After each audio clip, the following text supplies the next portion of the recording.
ઉમરલાની ઝવેરનગર સોસાયટીના એક બંધ મકાનનું તાળું તૂટ્યું.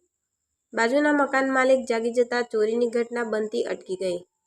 ભરૂચ જિલ્લાના ઝઘડિયા તાલુકાના વિવિધ વિસ્તારોમાં ચોરીની ઘટનાઓમાં દિવસે દિવસે વધારો થતો હોય જેથી જનતામાં ચિંતા ફેલાઈ છે.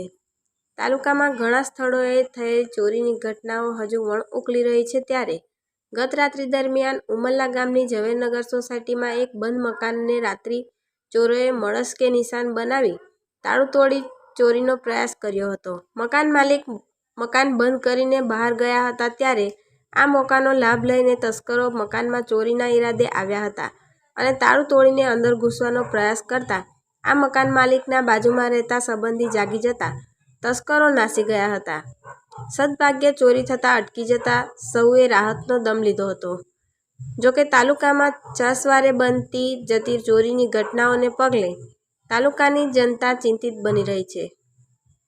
ત્યારે પોલીસ રાત્રિ પેટ્રોલિંગ સઘન બનાવે તેવી માંગ પણ ઉઠવા પામી છે. રિપોર્ટર અબ્દુલ રઉફ ખત્રી, ઉમરલા. અમારી ચેનલને લાઇક કરો અને સબસ્ક્રાઇબ કરો.